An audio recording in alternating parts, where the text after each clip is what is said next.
Bonjour à tous, aujourd'hui on se retrouve encore pour une histoire d'horreur. C'est une série que d'ailleurs j'ai faite. Et cet épisode va être consacré à Ted Bundy, mais qui s'appelle aussi Theodore Robert Bundy. Il est né le 24 novembre 1946 et est mort le 24 janvier 1982. Bref, il a eu une belle vie. Il habitait en Amérique, aux États-Unis, quoi.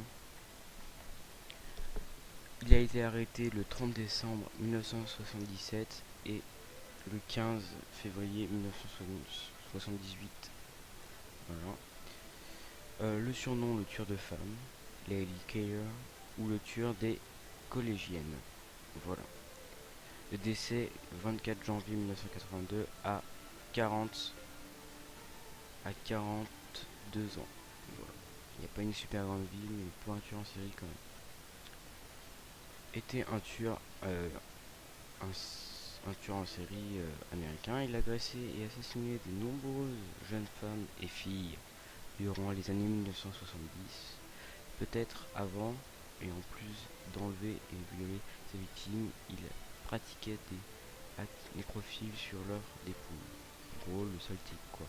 C'est un des plus grands tueurs de série des séries américaines. En prison, après plus d'une décennie à nier les faits, en gros de tout son truc, il a nié toutes les faits pratiquement qui avait contre lui. Et peu de temps avant son exécution, il a admis avoir commis 32 homicides dans 7 États différents. Vous voyez les États, il y a plusieurs, par exemple, États-Unis, c'est le pays des États-Unis, voilà. Il y a plusieurs États, par exemple, Géorgie, Californie, bon, bref, voilà, Floride. Voilà, donc tous ces États différents entre les années 1974 et 1978. Le nombre de victimes demeure inconnu mais pourrait être beaucoup plus élevé, c'est-à-dire que c'est pas forcément 30.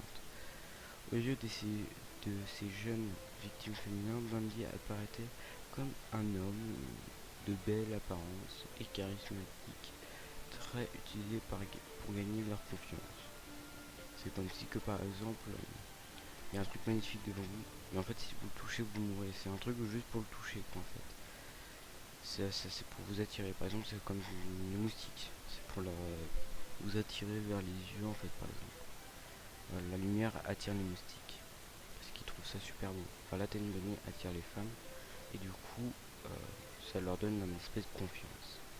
De la manière générale, il approchait ses victimes dans deux lieux publics, feignant une blessure ou un handicap.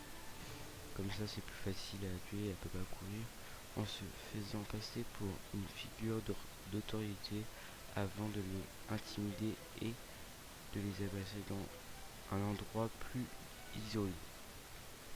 Parfois, il a revisité ces scènes de crime, c'est-à-dire qu'il les a revisitées, pour y commettre des actes sexuels avec le corps en décomposition jusqu'à que la putréfaction et la destruction par les animaux sauvages rendent toute intercation impossible et décapité. Il a décapité au moins 12 de ses victimes et a gardé quelques-unes des têtes tranchées dans son appartement pour une certaine période de temps en guise de souvenir.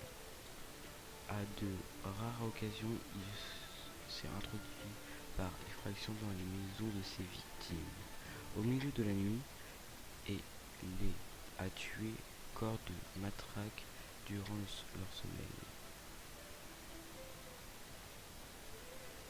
Il n'a initialement été incarcéré à Utah en 1985 sur des charges d'enlèvement qualifiées et de tentatives d'agression criminelle. Ted Bundy est devenu suspect pour un nombre de grandissements d'homicides non résolus dans les plusieurs États américains.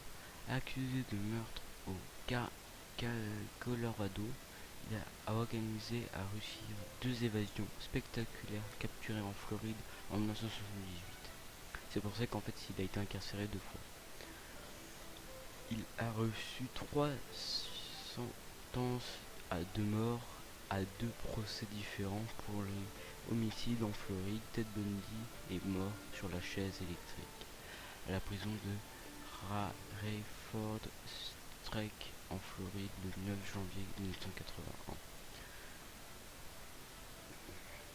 Le biographe Annie je le décris comme un sociopathe sadique qui prenait plaisir dans la douleur d'autres d'êtres humains et le contrôle qu'il avait sur ses victimes jusqu'à leur mort. Et même après, un jour, il se déclara le plus grand fils de pute sans cœur que t'aurais jamais rencontré. Ce à quoi l'avocat Pauline Nelson, du membre de l'équipe, s'occupait de la défense, la concis était la définition même du démon sans cœur. Voilà, c'était l'histoire de Ted Bundy, enfin sa carrière de tueur en série, de psychopathe, comme pour dire. En plus, il avait pratiquement tout pour réussir. Il avait fait de super bonnes études. C'est-à-dire qu'il commençait même en politique, c'est-à-dire qu'il aurait pu même être devenu président, même, enfin, ouais, il aurait pu devenir très important. Et personne n'aurait jamais pensé qu'il deviendrait comme ça. En tout cas, j'espère que vous aurez apprécié cette histoire. Et fin de l'histoire s'arrête maintenant.